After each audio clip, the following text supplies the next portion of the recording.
Hello, on a whim listeners, and welcome to season 3's episode 6.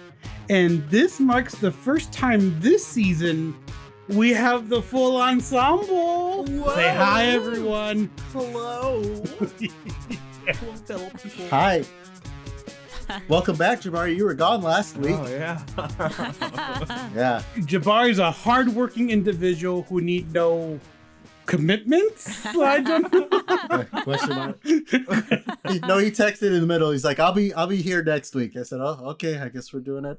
The show must go on. We'll do it live. And oh, crap. Grover asked me what. and here's the thing, listener. I like to think I'm pretty consistent. Like, that's my thing, right? Really? I'm an consistent and not predictable. I'm an educator for a reason. I like to know what my work schedule is a year ahead of my work schedule, right? No, 50 years ahead if you really want. Yeah, if you really wanted to, right? Yeah. And this Friday, I posted, hey, what time does it work this week? And I posted in our pre-production notes and everything. You mean last week? What time's work last week? Like, whatever. Yeah. And Jabari crickets. And we're like, I try to get worried. I know it snows up there in Seattle. Like, is he okay? What's going on? And then, Grover asked me, do we go without Jabari? And I'm like, he's a thespian. He'll understand. And, the show must go on. So, Jabari, it's good to have you back. It's good to have Shadoe back as well. I'm just going to name everyone because that's what I'm going to do. And then, I got Grover, Old Faithful, here with me. I'm not faithful. he's here whether I want him to be or not. I'm just kidding. And I'm Paul, of course.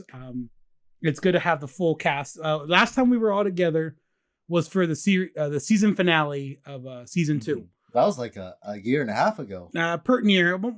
Almost a year ago. So yeah. It was about May. So not quite a year. Not quite a year. I had to retract that. I mean, I exaggerated. We could have been all together, like 2 or 3 weeks ago, if you guys didn't start recording at like 10 p.m. Yeah, it was like midnight, right? When we finished. It was crazy. Great. Yeah, it was glorious. And it was great for me too. I mean, I was hanging out with family that weekend, and Grover got some extra sleep, and it was great for everyone involved except Shadoe. So no, I had fun editing it. So I mean, you guys had good episodes. I don't know how you put up with the challenges we give you, Shadoe. Like, to me, what you do is still like magic. Honestly. And sometimes even black magic. Honestly, like, you guys have definitely given me some good audio challenges, but I've been editing other podcasts kind of on the side a little bit, and I mean, you guys actually ask me my advice on audio stuff, and like, even if you don't, when I tell you to do something, you guys kind of go, well, Shadoe knows what they're talking about, so you try to do what I tell you to do. It's more like Shadoe is threatening us, and we better do it with a loss of a part of my anatomy that I would like to keep Hey, for the foreseeable. You would prefer. Paul, it has been like 3 years since I've threatened anybody at the studio.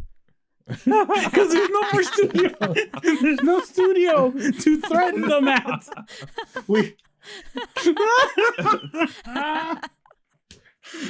Speaking of the episode 2 weeks ago, I have a follow-up on our little Wii U discussion, right? How much money have you spent in the past week? How much money have I spent so far? Yeah. About $250. Holy mackerel. Damn. I've almost maxed out my Wii U storage space. I have room for just a few more games that I want to get. But luckily, the virtual console games, they're $7 to $8 each. And they're only about 100 megabytes. And I have I want to say I have about 5 gigabytes left. But this kind of gets into the issue, right?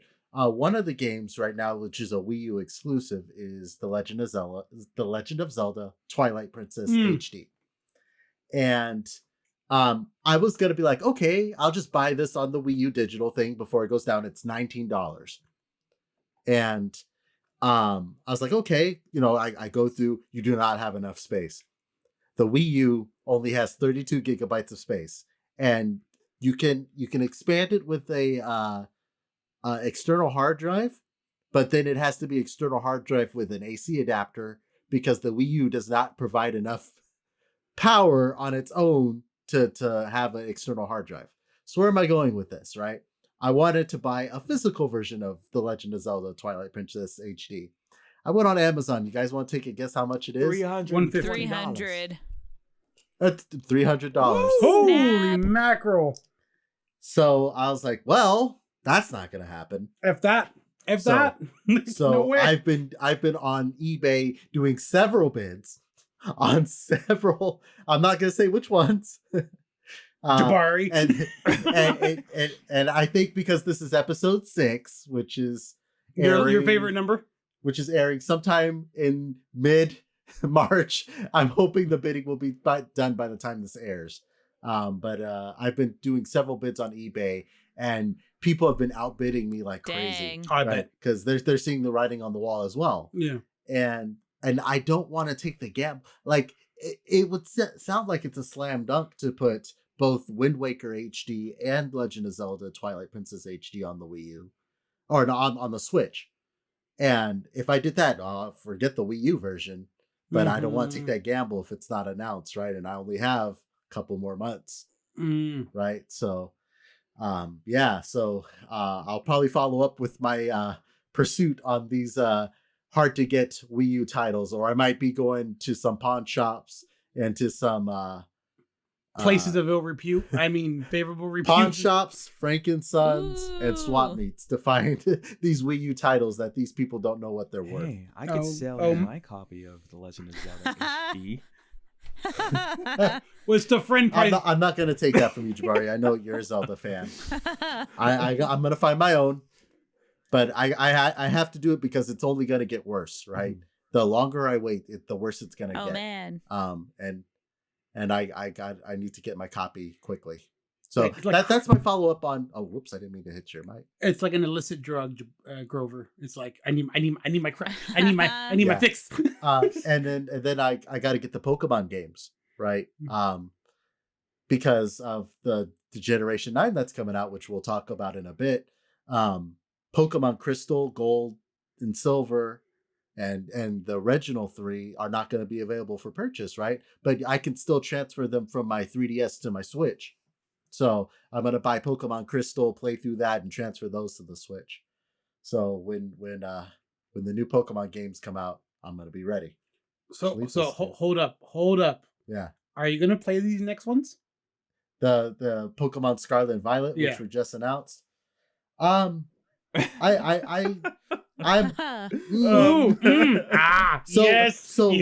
glorious. So for Pokemon Sword and Shield, right, I was really upset about how they did not include all 800 Pokemon, right? This is the first Pokemon game where they're only including the ones that are in the regional Pokedex, right? And then the ones that aren't, they just have to stay in, I guess, Pokemon Home or whatever that box is until they're actually compatible with that game. And so I said, I'm not paying full price for a Pokemon game that I feel is lazy. And I rarely use the word lazy when it comes to development, but I feel like there was more content in Pokemon for the 3DS than there was for the Switch. So I did see it at a pawn shop. There's a pawn shop I frequently go to in Vegas that has all kinds of games and stuff. And I saw a copy of Pokemon Shield for $30, which is half the price of what it's worth, right? I said, okay, sold. It's half a Pokemon game. That's what I think it's worth. So I purchased it and I played through it, and it wasn't bad. It wasn't bad, but it wasn't anything to write home about. And I'm worried with these new games that it's going to be more of that. But I will say that with Pokemon Legends Arceus, which just came out want to say January. Yeah, January. This is Late the- January. Yeah, this is the first Pokemon Core Series title that deviated from the formula, right? Pokemon can actually attack you. You know, you're out catching them Breath of the Wild style, right? In this big open world, and there's lots of things to do. And they want to go into this open world. They want to build on to that. And so if I find out more information about it, I will make up the lack of Pokemon with innovative gameplay. It's just, I'm tired of the whole, you have 6 Pokemon, you're going to Route 1, you fight Pokemon trainers on the route, you go to a gym, you fight the Elite Four. I'm tired of that. Yeah. After it's the same 30 game years of with this. just different art assets. Exactly. One of my favorite reviewers, game critics, Yahtzee Croshaw on The Escapist. Yeah. When he reviewed Pokemon White years ago at this point, right? He says, if you just want more Pokemon, save yourself the money, go on Windows Paint and just angrily draw a sketch and put some googly eyes on it and then slightly angrier eyes for the evolved version. Oh, that's excellent. And I love this guy, right? But so before I get into my negative Pokemon talk, Jabari, are you going to get it? Scarlet and Violet? I had no idea that those were even coming out, so probably not. Probably not. Were you interested in the Sword and Shield, or did Pokemon lose you along the way? I bought Shield. No, I bought Sword, but I have not played it. Mm-hmm. The thing with Pokemon is I love it to death, but I don't play too much of it. I don't spend too much time into it. What I like to do is just go open up, play a couple levels. I just love to like explore the caves and stuff like that. And once I get lost, I'm kind of done. I've never beat the Elite Four or anything like that. I just kind of enjoy the ride. And then if something else, another game or something like that catches my eye, then I'm off to the other game. But I know Pokemon is always going to be there when I want to go back to it.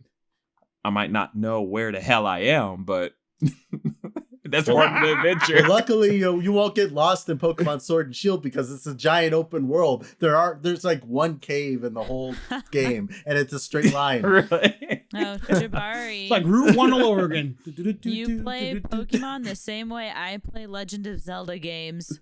Oh, you just got a Switch too, Yes. Shadoe. So you've been playing through Breath of the Wild. Yes, I've been yes, seeing I have on been. my friends list. But that like there's so much to do in Breath of the Wild, right? You're going anywhere and everywhere. They don't really tell you where to go. Yeah, So- I've been enjoying it so far. I spent a lot of time just running around and gathering ingredients, but like in my head, I was having like Ignis from Final Fantasy 15 saying, "That's it, I've come up with a new recipe." Got a new recipe. Yeah. Madre de Dios. I'm surrounded by nerds. I'm just kidding. God. I mean, Do you know what podcast you're on? Paul, you are the most normal person Paul carries here. this podcast every episode, and he doesn't know how nerdy we are. Yeah, what's the final So, Shadoe, tagline of this podcast that you always say, Paul? Keep it nerdy. Keep it, To Shadow's point, I am the most normal one. Yep. And Yes, you are. it's the bell curve, the epitome Yep. of a bell curve, right? We talked about that you on know. a podcast, The List. Yes. The list, yes, Where yes, Paul is the most yes. normal and I am the most crazy or most Yeah, weird. you and our friend Reggie. I'm the studio weirdo. Yeah, Paul and Shadow are the ones that go outside. I've never heard of this place. I was about to say, You know, wait, It's this mythical place. Grover, say, you I'm can pretty take your normal. games outside now. What? Whoa, that's scary. After the things I've heard about last episode, I don't want to go outside. No, I'll stay inside. no, did I hear you, Jabari, say you're pretty I was normal? about to say that I'm pretty normal, but but I have my cat right here named after a Sailor Moon character. So then I was just like, I'll retract that. Continue on.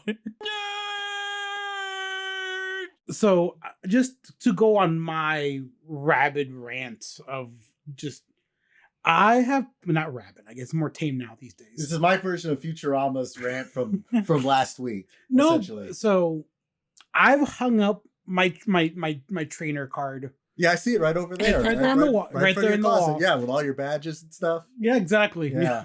So many badges. Yeah. So many. With Gary's writing, Paul is a loser. No, you wrote that. No, I'm the one who loses to you. No, and it's all in caps. With my sad Lapras. If you, the listener, or my co-host don't know what he's talking about, me and Grover fought. I think it was Pokemon Black or White 2 or Black and White. Yeah, it was in college. It was Embor. So whatever that generation was, right? Yeah, Black and White. Yeah. So Grover had a Lapras. I had Embor, I think, right? Firefighting. Mm-hmm. And for whatever reason, Lapras was faster. I was gonna win. We were both at our last Pokemon. Fire versus water. It's a done deal. Good night. Slam dunk. I'm gonna win. Grover's gonna win. And this asshole decided to be a troll. And you told Lapras to use Sing. So envision this scene, right? Think Pokemon Stadium 3D characters, right? There's Grover all happy bouncing around. I'm looking sad. I'm looking depressed. I'm gonna lose to Grover. And Lapras knows it's gonna win, right? So it's got the tidal wave queued up, right?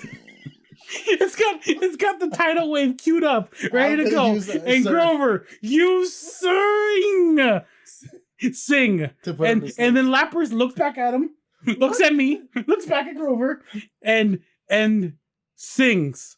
And then my Embor, it missed. Because Sing has 70% accuracy, so 1 of 4 chance of it missing. It missed, and my Embor proceeds to use Sky Uppercut. Whatever. Grover loses. Game. And we're all sitting there staring at Grover, and it's like, Grover, what happened? And Grover's like, how did you wake up? No, that's a different story. That's a different story. We were at IHOP, I think. We were at IHOP, and we were all playing our DSs and Pokemon battling. And I think, was it you fighting our friend Neil? Our friend Neil, yeah. And Neil likes to troll a troll well. Venusaur. Yeah, and he was like he was gonna like put you to sleep, but you had berries that would wake you back up. Mm-hmm. And Neil was just sitting there stunned, like, "How'd you wake up?"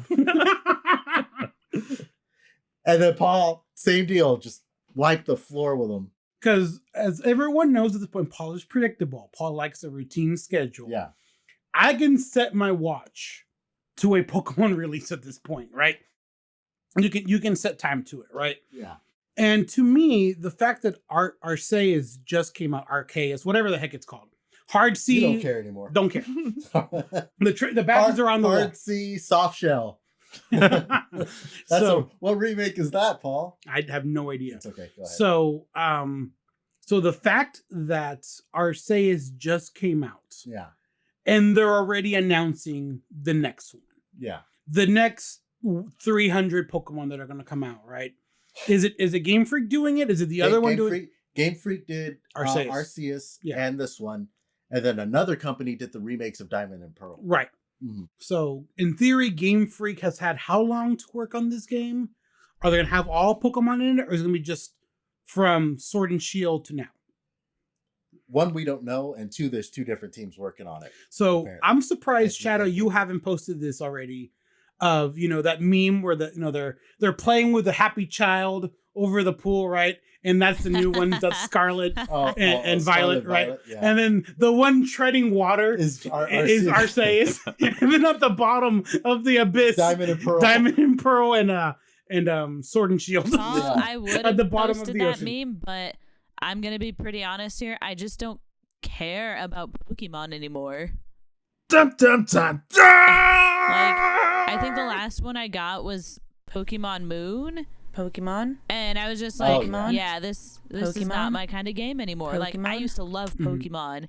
In elementary Me school, I too. had, like, the trading cards. I used to battle friends at lunchtime. And, like, my brother and I both had our Game Boys that we got Game for Boys. Christmas. And we would Boys. constantly be trading Pokemon and Boys. battling each other. Boys. And then it was just like, Yeah. Boys. I don't know. The more I became like into video games, the less interested I was in Pokemon because there's better stuff out there. Dun, dun, For me- dun, dun, dun, dun. No. for me, it was how easy it became, and it was the same version that you're talking about, Sun and Moon, where it was just so hand-holdy. It was so right? boring. I loved. It was boring because it was hand-holding. Like Red and Blue and Yellow, you felt like you were going on this epic adventure. You had these caves that were puzzles and these gym leaders that were really difficult. Like I started as Charmander. And I couldn't beat the first gym leader because he was rock. So I had to go back to the forest and train up a Butterfree. Like you really had to use like these tactics. And now in like Sun and Moon, it was like, oh, you could already tell that the moves are going to be super effective or they're not super effective. And it took a lot of the wonder and mystery out of it, in my opinion. See, your dog's a good call in the Bork, bork. Bork. You tell him. Pokemon sucks. But you know they churn them out year after year after year, and it's one of the it's Nintendo's Call of Duty. Yep. That's what it is. There it Yep. is. There it is. It's the same game. They just slapped a new face on it, which, like, I Yeah. think is really sad because, like, the Pokemon franchise has so much opportunity to be really creative with what they do, and instead they're just like, well, we've made a lot of money off of this in the past. Let's just keep doing it. And they make people Jabari's partners in crime, right? The marketing people, as amazing as that is, right? Because it's formulaic. You know there's going to be money going to be made. You know that they're going to make a Pikachu clone, Yeah. right? So you're going to have Pikachu. You're going to have what, remember when Meryl came out? Peekaboo? Peekaboo. You remember Yeah. that? I Yeah. remember. Petrick Farm remembers.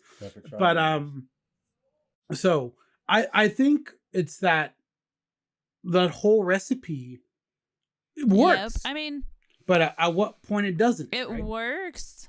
And I mean, part of it is because, Pokemon is such a long franchise that they have the funds to pour into marketing that, like, obviously the game appeals to kids. So, like, each time, new kids see it, they're like, wow, I love this. This is great. But because, all of us here have been here since Pokemon essentially started, we can kind of look at it and be like, well, this is sad. And I honestly, from a game development side of things, I wonder what the game devs feel.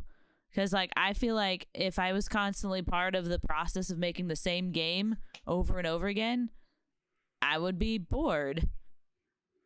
Burned out. Be- Like, definitely. and I would be burned out Be because, burnt. like, I wouldn't Be be, burnt. mentally Be stimulated burnt. Be enough in the burnt. process. There's not enough creativity going into it. It's just like, I don't know, like factory workers repeating the same thing over and over again.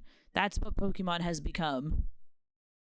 So I played one of Game Freak's other experimental games on the Switch. It was called Giga Wrecker Alt, and it was very boring.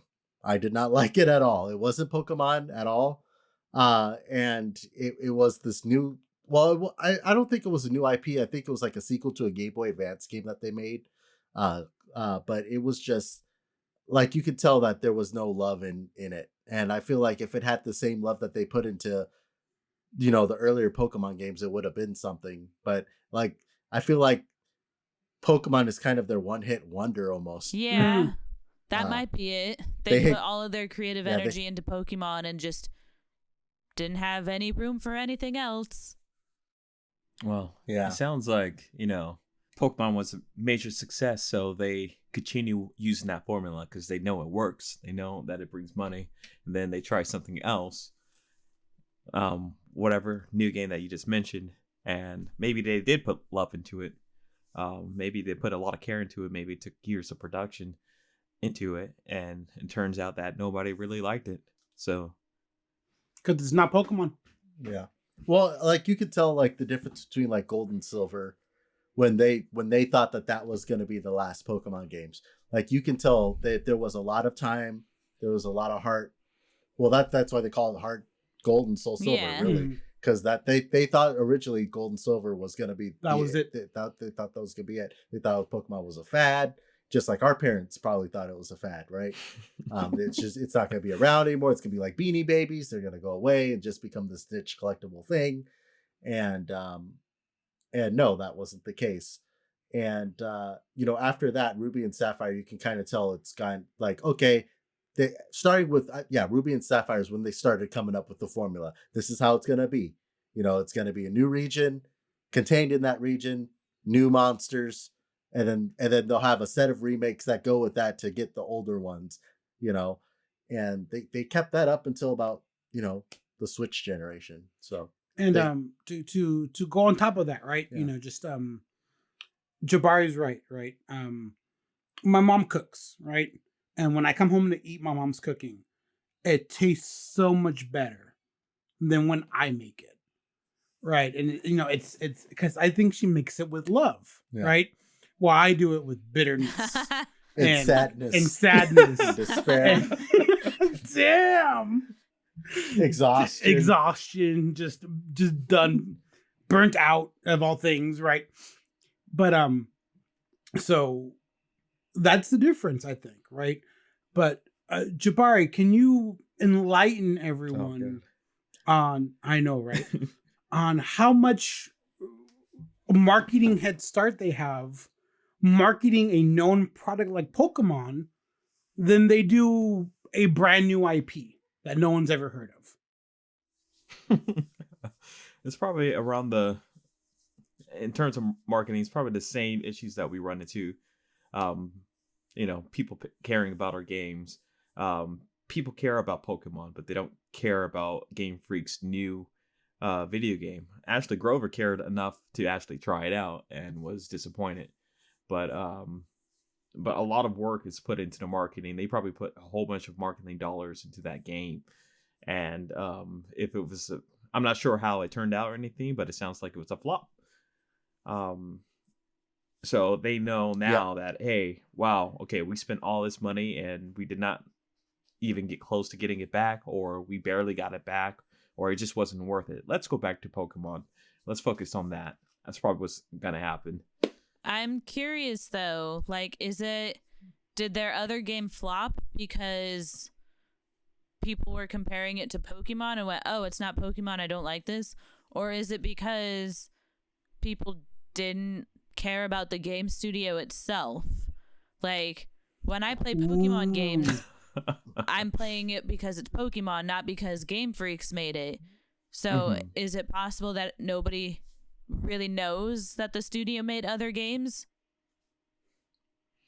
Yeah, it could be that. They should have the marketing dollars to advertise to an audience, same as Pokemon. They should have, they have the leverage to do that, so they can get the word out. They definitely most likely get that word out.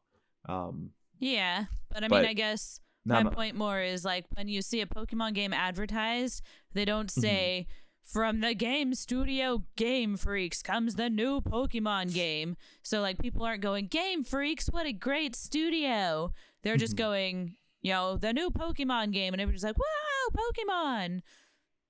You know what I mean? Like, whereas, like, Activision or Blizzard, when they make a new game, everybody knows it was made by them. So I got some Metacritic reviews on the game if you want me to read some. Sure.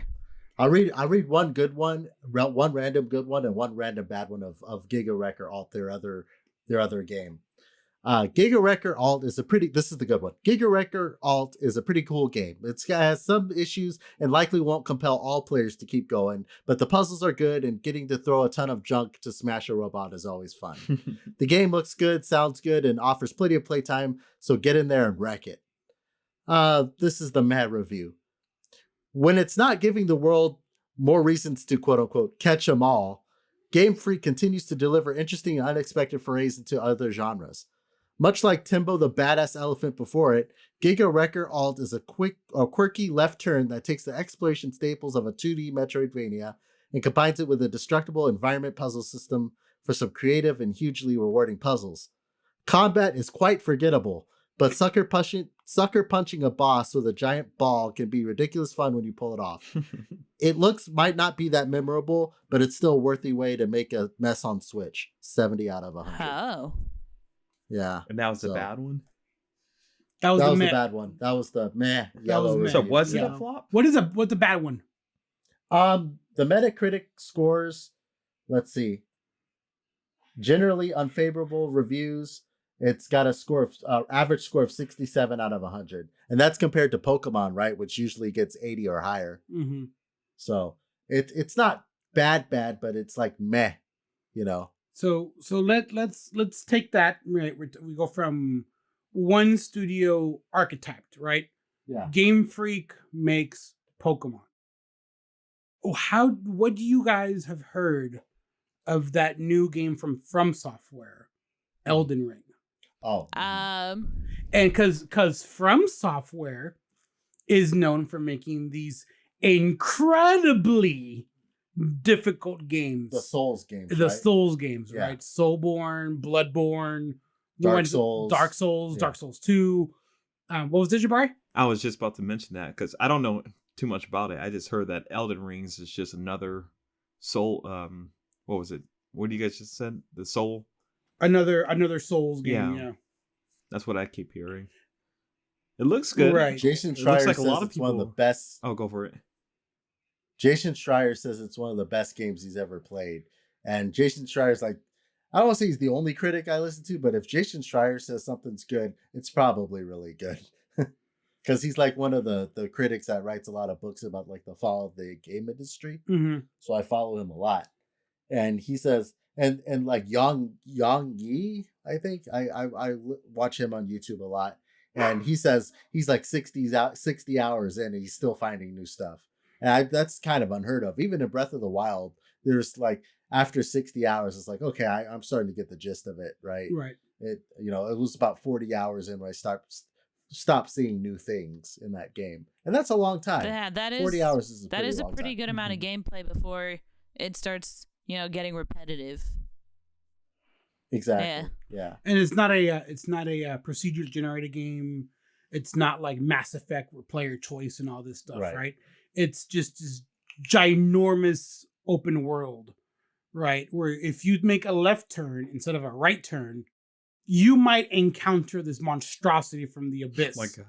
And it'll kick your ass. No, it'll kick your grass because this is a Pokemon episode. Not no more. They're talking about studio archetypes now. Stay with the program, Grover. Stay with me. Stay with me. Dang. Unfortunately, this is probably where I'm Um, gonna have to drop out. Oh, okay. So before you go, Jabari, on your last note on this topic, once a studio gets archetyped, is it just doomed to repeat itself over and over again? Archetype, as in like Pokemon. Game Freak makes Pokemon. From Software makes incredibly difficult kick your grass games. Capcom makes fighting games. I don't know. It's difficult because I hear like for actors and stuff like that. Once they play like a major role, like a comedic role, like what's his name? Bryan Cranston from Malcolm in the Middle. Adam Sandler? Oh. No, he was the dad from Malcolm in the Middle and No, I'm saying Adam Sandler. oh. Oh yeah. Typecasting. You can say that too. Like when you think about those people, you think, oh, comedy, funny guy. Don't take them seriously. They're stupid and stuff like that. And a lot of actors have a hard time getting out of that it's not a funk, but it's just getting out of that role, like having the audience think of them of more than just some funny guy. But then Bryan Cranston, years later, he comes out with Breaking Bad, and it's a totally different character. It's a great character. He's such a badass. Like, you don't want to screw with this guy. and everybody was just like, whoa, like it was such a major change from the Malcolm in the Middle character, and people were not ready for that. They didn't I'm pretty sure people when they thought of him taking the lead role in that show and watching it, they're like, wow, I did not expect Cranston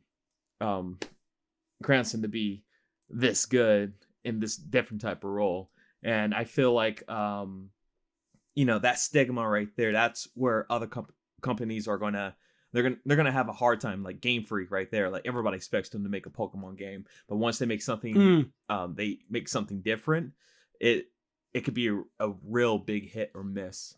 And the game like the game you guys mentioned before, like fluffs like that, people will be like, oh, why are they trying something different? They should go back to Pokemon, just focus on Pokemon. And it's hard for them to get out of that funk. But yeah, like this Elden Rings game, it's the same company as the Blood games, right? Exactly. And I've never played either of them, or Dark Souls. There we go. I never played Dark Souls before. I just watched a clip of Elden Rings before, and it looks cool.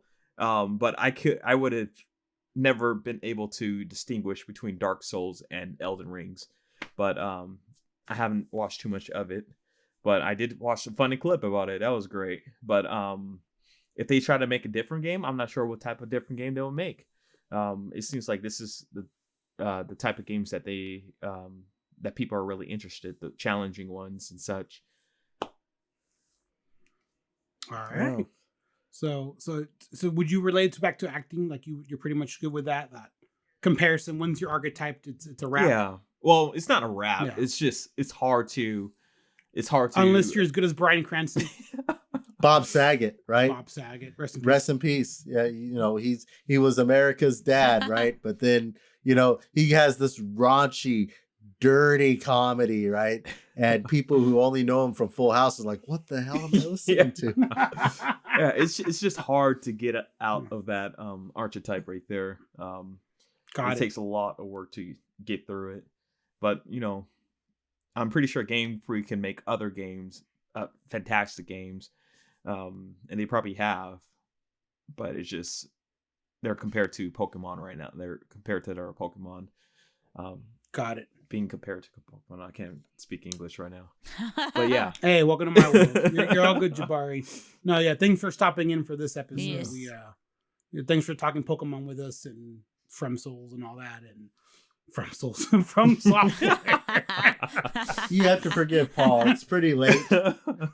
It's 9:30 at night, and Paul's 90 and he has to go to bed. So thanks for stopping by, Jabari. Yeah. We'll do this for this for Nerds on a podcast next episode. Yes. All right. You're awesome, Jabari. Appreciate you. Bye. Adios. So, listener, you've been tuning to On a Whim for a while now. I hope you're enjoying our episodes. This episode is sponsored by Whim Independent Studios, or whimindie for short. We are a whimsical game studio located in the middle of nowhere, California, but we've been making fabulous games since 2012. This year, we're releasing 2 games, Telecheery on Spellbearers. We would love it for you to wishlist it and purchase them when they come out. We would love for you to do that. By you purchasing this and getting the word out about Whim indie products and games, it just gets the word out and lets other people know and brings them into the joy that we're trying to share by creating truly great gaming experiences. So yeah, listener, if you've been enjoying the On a Whim podcast, please consider doing so. We would greatly appreciate it. Thank you.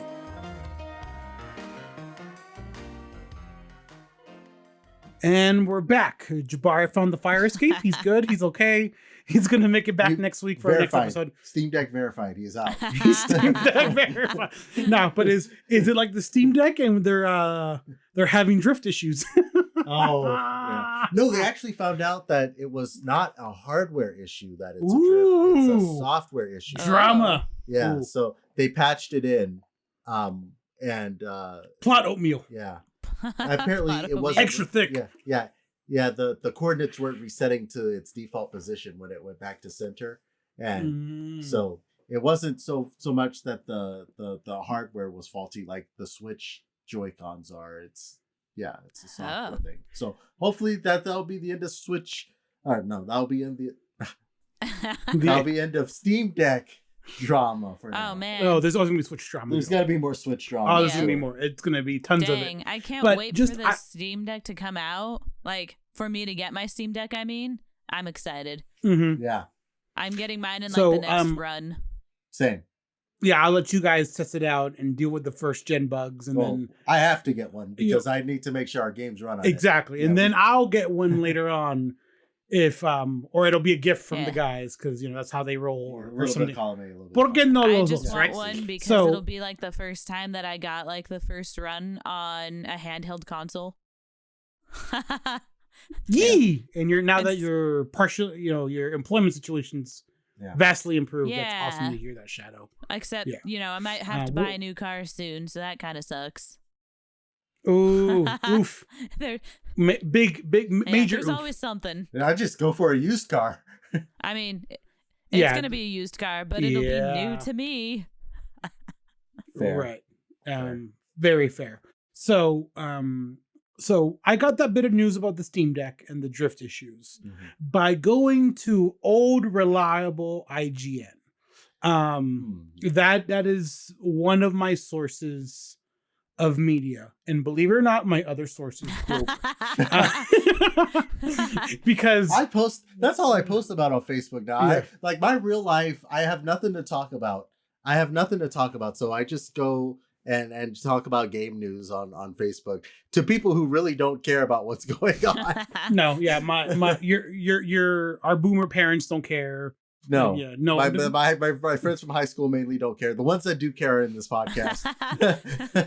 We love you, Grover. Yeah. So with that being said, right, if I want to consume video game media, I have to actively look for it, right?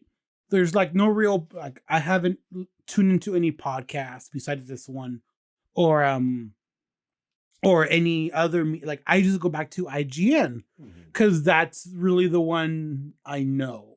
I don't trust GameStop's like magazine, even though totally biased. They want you to buy their stuff. absolutely. Yeah. I don't know what to go with, But right? I mean, even I think IGN, and correct me if I'm wrong, somebody will have to fact check this later, but I think they own Humble Bundle.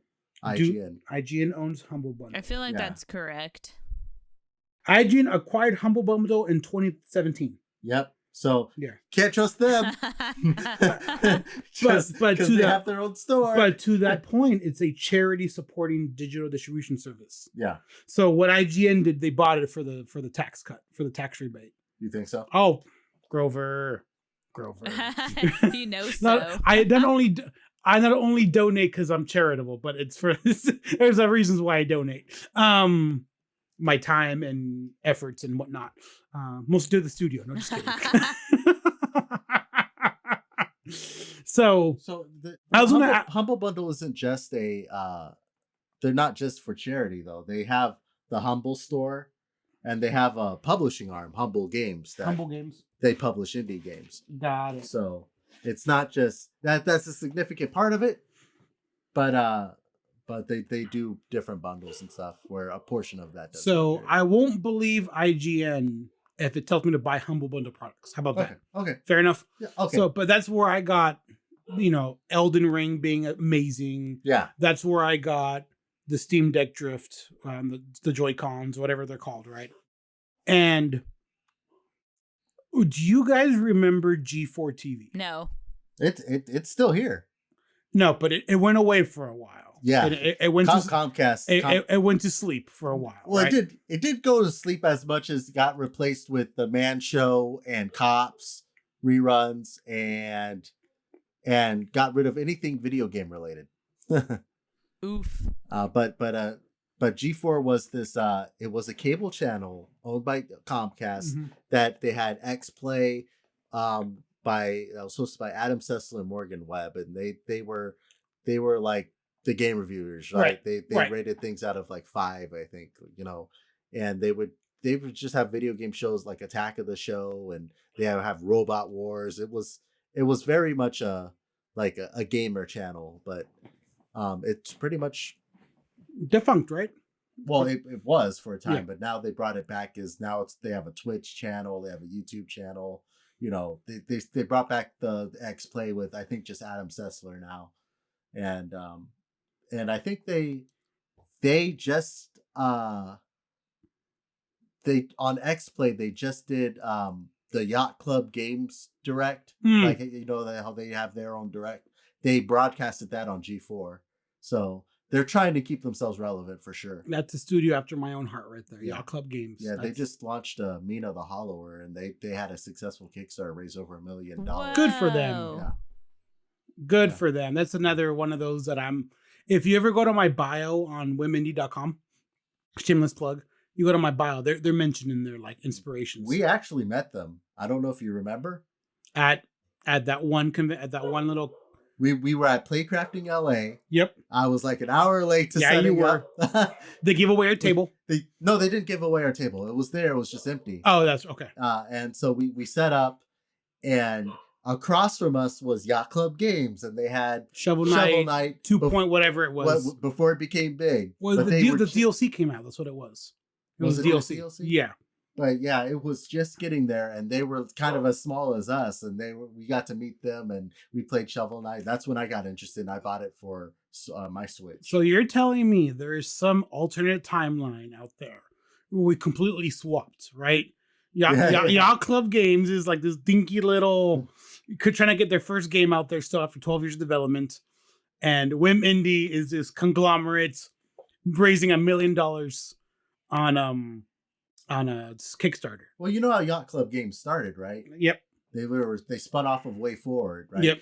They wanted to make a game for Way Forward, and Way Forward's like, we'll pass on it.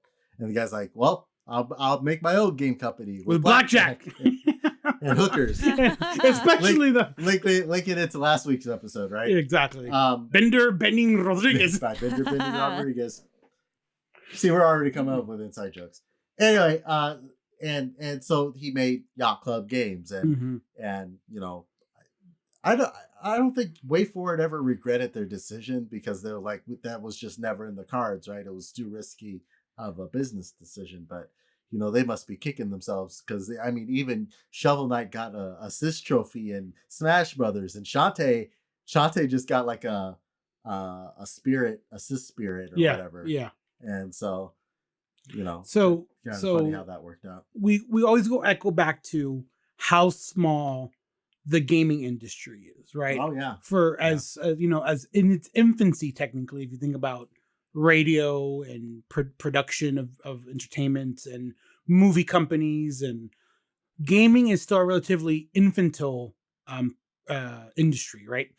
And if you think about how small it is, and the best I can equate it for our non-gaming fans, if you are out there, is going back to the sports ball, right? You know, yes, Paul, you're bitter about your Niners losing. I get that. So the NFL, if you think about it for how it is, it's still a relatively young professional athletic league, right? You know, you go back years, you can trace lineages of coaching and coaching styles. Yeah. Similarly, how you can follow a track. You go from, you know, inspired, you know, we go from Yacht Club Games, they're spawned from Way Forward, right? Yeah. So if there's ever any offshoots from Yacht Club Games, you can trace that. Same thing with Activision, same thing with Blizzard, same thing. You can always trace people through this like giant family tree, right? Right. And then we're over here as the indies, just as cesspool, right? You know, just, you know, everyone's fighting for supremacy and trying to scavenge what they can, right? Yeah. But yeah, it's one of those amazing things that we were in the same building at the same time as Yacht Club Games and had two very drastically different experiences. Yeah. And we both pretty much made a retro clone. If you think about it, right? You think Shovel Knight, right? Yeah, Shovel Knight's a NES clone, and we made our Smash TV. Yeah. With Spellbearers, yeah. Or Celatria, if you think Final Fantasy, right? Yeah. So it's just what hits and what fell to other aspirations and other priorities, right? Yeah. Right. It's just what could have been, right? I always think back on that. So Shadoe, where do you get your gaming news from? Memes. Somehow I knew. I should have known. No, I follow a bunch of different pages on Facebook. Mostly for the memeing content, but of course, also because like that's just how I find out stuff. That's how I interact with the world, you know? That's where I get my nuggets of information, and then I Google it later so that I know why the meme is funny. Nuggets. So mostly through memes, but I mean, I do follow IGN. I think I follow a couple of other gaming pages, and of course my number one source of gaming information is Grover. so both of you. Yeah. So I envision Grover. You know, have you ever seen like someone's battle station? Like you're thinking military, all these computer screens, all this like command center, right? Set up. Have you like someone's professional gaming rig, right? Then you tear it down halfway, make it messy, then that's me. Exactly. Get out of my head, Grover, because that's what I'm going to say, right? Yeah. And all the mirrors are covered up because you don't want to see your they'll crack. And that's what I envision. Grover has all these websites and Twitter feeds and all these different people just throughout his various forms of media. Mm-hmm. And then as soon as he sees something, he's retweeting it, he's posting about it, he's making comments about it. And to the point where I feel Grover can make a legitimate shot at being someone who follows gaming. Honestly, someone to be followed on Twitter, and his perspective, his unique as a developer, as a fanboy of gaming, and he can break things down. We can make a legitimate go of this if we wanted to. I was for about a couple of years between when Final Fantasy 14 launched, right? I was so on top of the news for that game. I was asked to be a contributor for like their one of the fan websites, and I saw that it was a French website, and they wanted me to do the English translations. Mm-hmm. But I was calling them out so much on their French content that it was like, I was like, Yoshi didn't say that. He didn't do this. He said this instead. And so I was translating it to English the way it was supposed to be written and not the way they did. And they weren't happy with it, right? And so I was like, I'm not interested, because I wasn't interested in translating exactly what they were saying. I was interested in putting my own take on it. Whoa. Are you telling me you have integrity? What we need, not only in gaming journalism, but in journalism, period. I don't know if I should actually say the name of it. So Shadoe, you might have to go back and censor that or bleep it out. Yeah. Or do a Kupo. There you go. I have one of those. Yeah. There you go. It's actually my texting tone on my phone. But you know, I'm still friends with them. That's why I maybe go and do that. But it's just I didn't like it. I didn't like what they were doing there.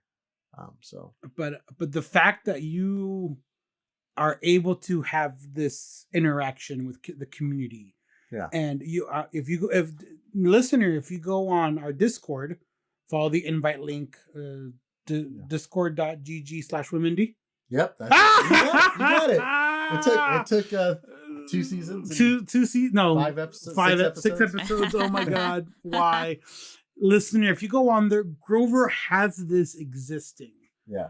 And maybe that's something we can do in the future. It's, have a news outlet, even whimindie news. Or some bull. I'll post like interesting acquisitions and interesting news that I see. But we also have another channel. I call it the Game Rex channel on our Discord. And like games that I played through that I personally find are really fun, or I think people really enjoy, I'll post them there. And I also post deals, like video game deals that I see there. I guess this will lead into what I look at. So there's a couple of Twitter accounts that I look at. there's Cheap Ass Gamer on Twitter, and they have a lot of really cool. Why did sales. you say your name twice? Yeah, they have a lot of really cool sales there. And then there was Wario 64.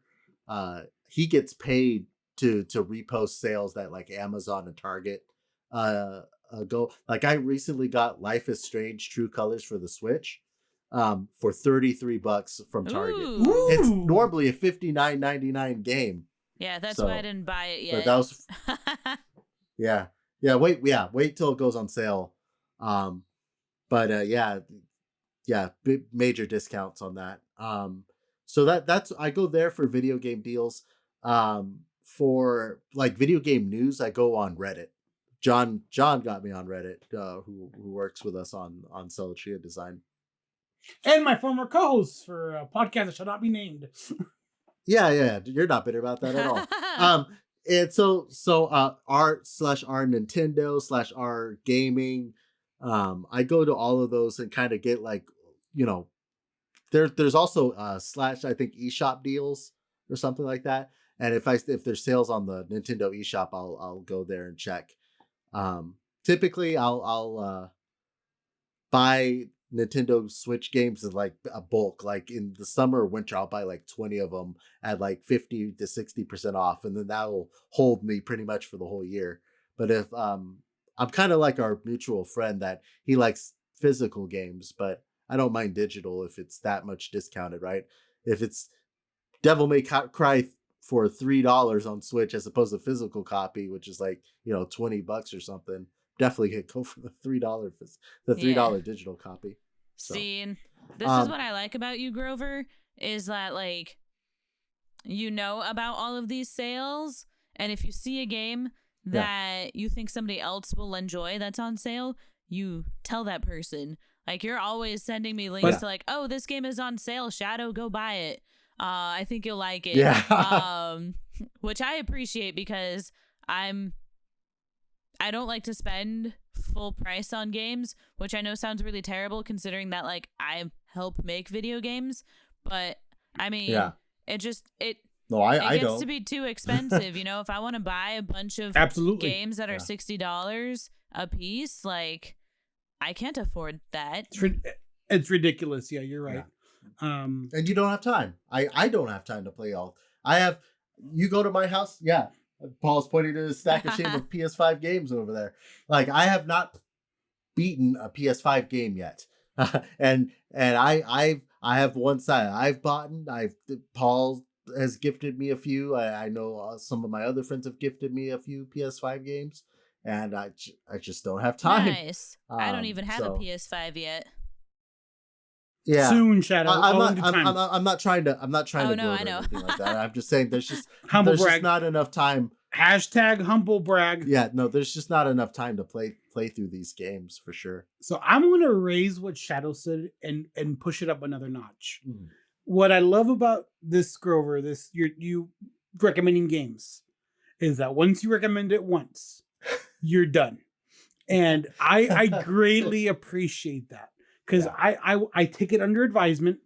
It's going to be on my radar. I'll look at it, and I'll take it or leave it. Yeah.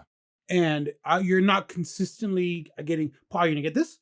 Paul, you're going to like it. You should play it. Man. You like these other games. One person. In my experience, sound familiar, Shadoe? One person comes to mind who does that I can't imagine on a why. frequent basis. And he does it for like anime and stuff too. And like now there are things I specifically boycott just because he bugs me about it. And I'm just like, nope. You made me hate it. Yeah. In my experience, that happened to me.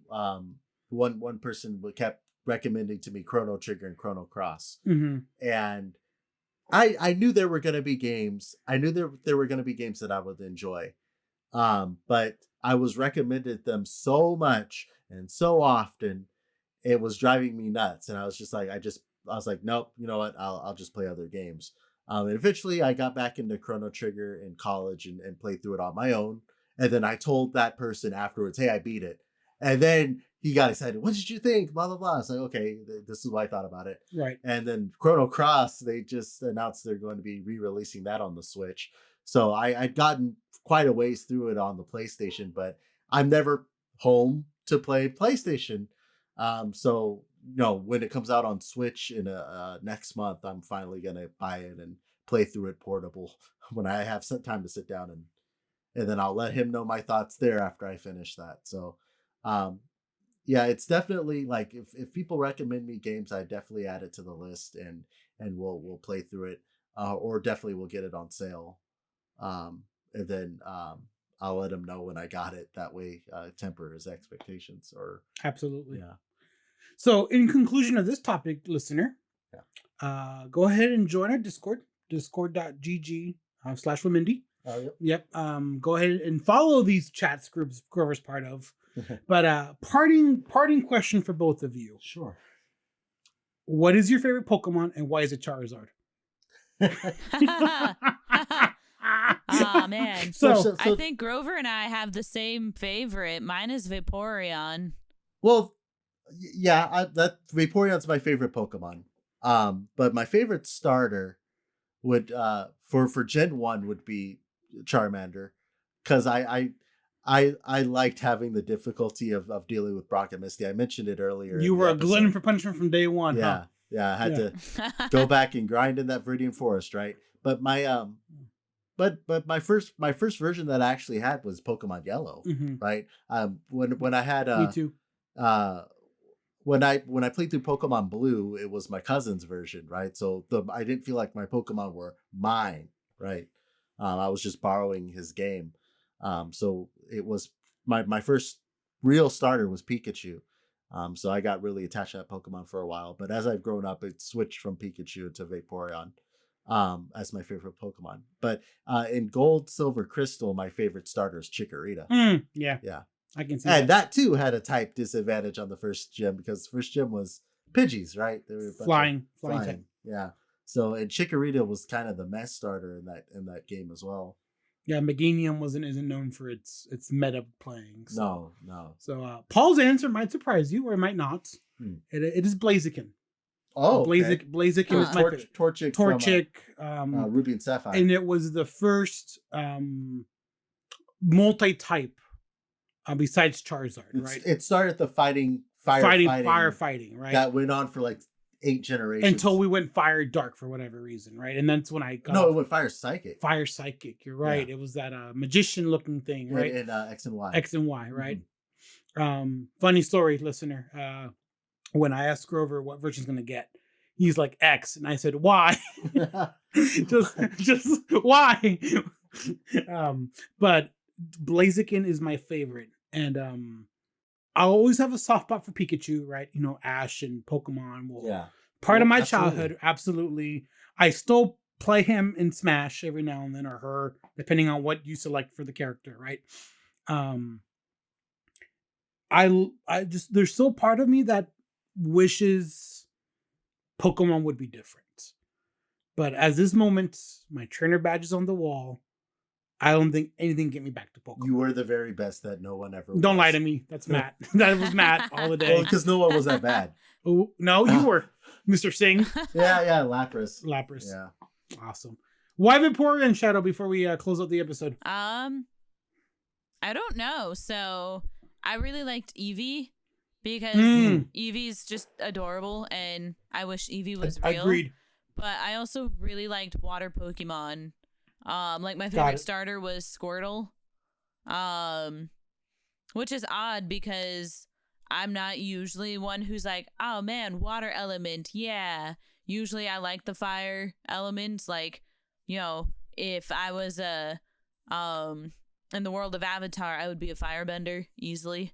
But like for Pokemon, it's the exact opposite. Like I like the water types and I can't explain it. I should correct myself because I was like, oh, you know what? Vaporeon's not a starter, but technically is. Eevee. Let's go Eevee. On the Switch Eevee as a starter. How? I don't know if they can evolve in Eevee. It can evolve in that one. Does it reject it like Pikachu? I think so. I think so. Okay. I think you would have to breed it or something and then let that one evolve. Well, in Pokemon, the way to evolve Pikachu was get rid of it, go to blue or red, and evolve or it there. Send it to gold and silver, evolve it, then send it back. Through time. Through the time capsule. Time capsule, yeah. Exactly.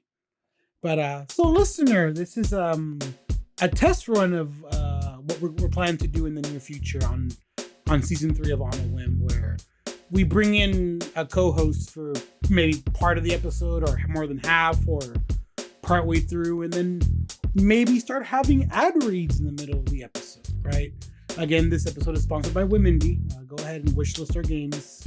Purchase them if you would like, but it supports us in what we do here at whimindie. Join our Discord, again, discord.gg/whimindie. Follow us at whimindie. I'm taking all the Grover speaking lines at this point, but he looks happy to get rid of the talking room. I'll have my own share of ad reads when we get actual ad reads. Exactly, right now. So because we need that income. We would love to do that. We're gonna try to avoid doing the Patreon route as long as possible. So we'll pursue that, and like Shadoe said, off the air, but that's gonna be some of your work to do, Shadoe. So thank you for your work with this and taking on additional roles within the studio. We all wear different hats, so we do appreciate you. And listener, we appreciate you as well. Go ahead and rate us. 5 stars, preferably. Don't give us a 68 out of 100 like Metacritic. Or don't give us a 7.3, too much Grover. Too much Grover. Be careful, that's where you get your news. That's where that's where I'll get my news, yeah. There is such a thing as too much news, so I might have to filter you out one of these days. Yeah. I said once for your and mental health, never right? done. You gotta learn to cut it off. Gotta learn, but I can't cut you off, Grover. I can't help it, because if not, I'll get a text from you saying, "Good morning, Paul. How are you today?" Yeah. I've been Paul. I'm Grover. I'm Shadoe. Yay! And this has been the On a Whim podcast. Y'all keep it nerdy.